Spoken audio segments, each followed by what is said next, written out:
Good to see you. Did you bring any bagels? I'm sure.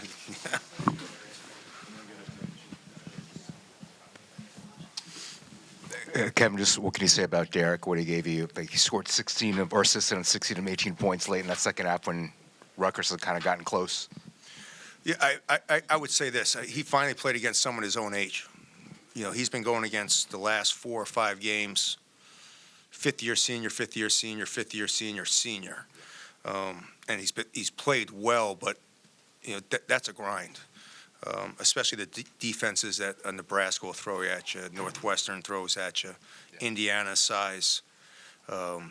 So I think it was kind of funny. They all looked like they had little baby faces out there.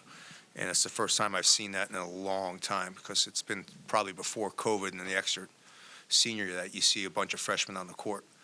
So I thought he just took advantage of the mismatch and played really well. And how about what Jordan gave you, particularly in the first half? And is he okay? We saw he left for the locker room holding it. Yeah, Jordan got a pretty good elbow. He's probably got to get a few stitches. But he played great. I mean, Jordan and Tafar have kind of, when one of them haven't been available, have really played well because they just know they're going to play. So Jordan practiced great last week. That's why I put him in first against Ohio State. And he's practiced really well the last couple weeks.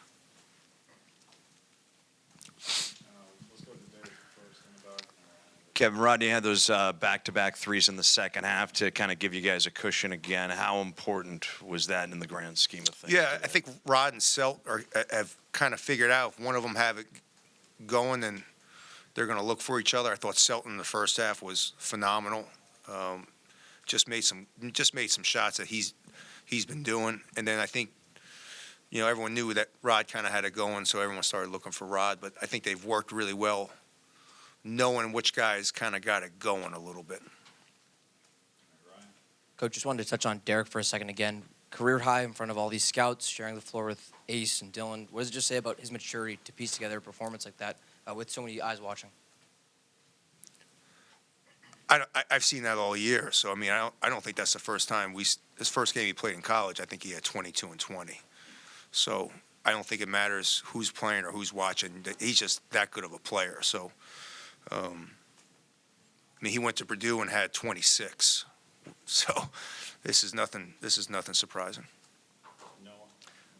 Coach, you talked a little bit about Rutgers. They've gone through some growing pains this year. Do you think that people sort of underestimated maybe the importance of experience and age nowadays? I would say this. I think Steve has done an unbelievable job with that lineup. For them, they had won 2 out of 3. Defensively, they had gotten much better, especially at home. If this team was together next year, I would think they would probably be 5 wins better. I'll say the same thing. They're going up against, and again, going through this conference and going through the size, the physicality, the coaching. For those young men to be playing as good as they are, I think just shows you how good they are. But I don't think they're performing exactly the way they probably should perform. And I think Steve's done a phenomenal job coaching them to even keep them where they are. Kevin, it's Jerry. good to see you. It's good to see you. How did you defend Harper and Bailey so well? Neither of them got a clean look off from 3 the whole game.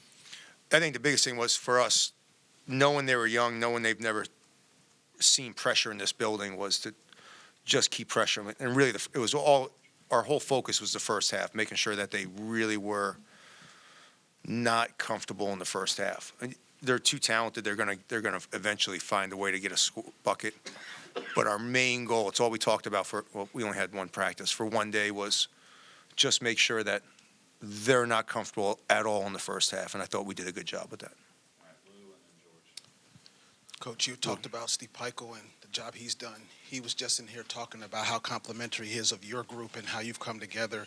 The mutual respect that you guys have, knowing how big this conference is and how tough this conference is, how does that make you feel that coach after coach that comes in here before you, that comes into the building, is talking about the job that you've done? Steve's a good friend. I have so much respect for Steve. I think this is like I don't know how many times we've gone against each other. And at my old job, we were literally, well, traffic.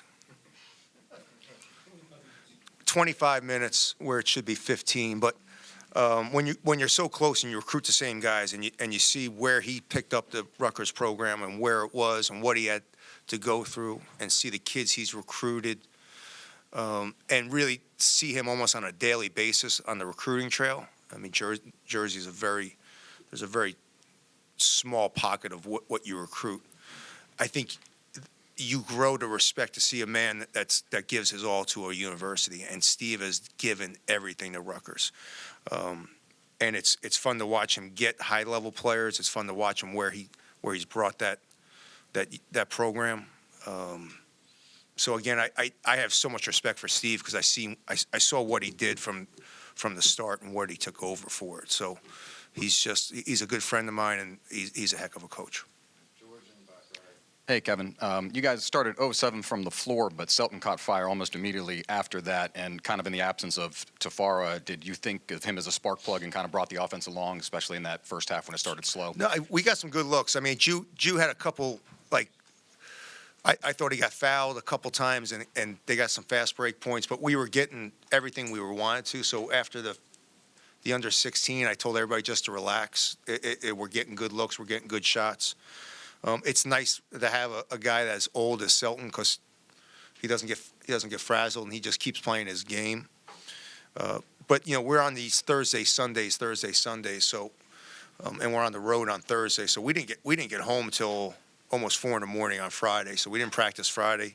These guys practiced great yesterday. It was the best practice we've had all year. I was shocked because we only have 9 scholarship guys, and they practice great.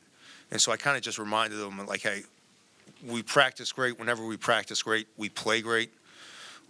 Let's just kind of get in the rhythm, and I thought Selt helped us get in the rhythm. Coach, speaking to that Thursday. Does everyone know there's a Super Bowl? I mean, what the fuck? Jesus. No one's got a party to go to? No one's got... Go ahead. Speaking about that Thursday, Sunday, what does it mean say about the persona of your team when in the second half when that lead started going away that they just got together and shut it down after what happened on Thursday? No, we talked about that. In a very positive way about we're kind of doing the same thing we did at Ohio State. And we had gotten out of that rhythm. We did the same thing at Indiana. We got up 9 at Indiana, and we let them come all the way back. This is a confident group, which is great. But sometimes they take the foot off the gas a little bit, and I think what they're learning is you cannot do that in this conference. Where they might have come from, I mean, we have 4 starters from 4 different conferences last year. You might have been able to get away with that last year, and I think they're starting to respect the conference. They're learning and they're understanding, and you could say, well, you're 12 games in or 13 games in. They're all freshmen from the standpoint of learning the Big Ten. And as every game you go through, that's why seniors are great. It's why you depend on your seniors and freshmen drive you up the wall. And from a standpoint of understanding the league, I technically have 4 freshmen starting because they've never gone through this league.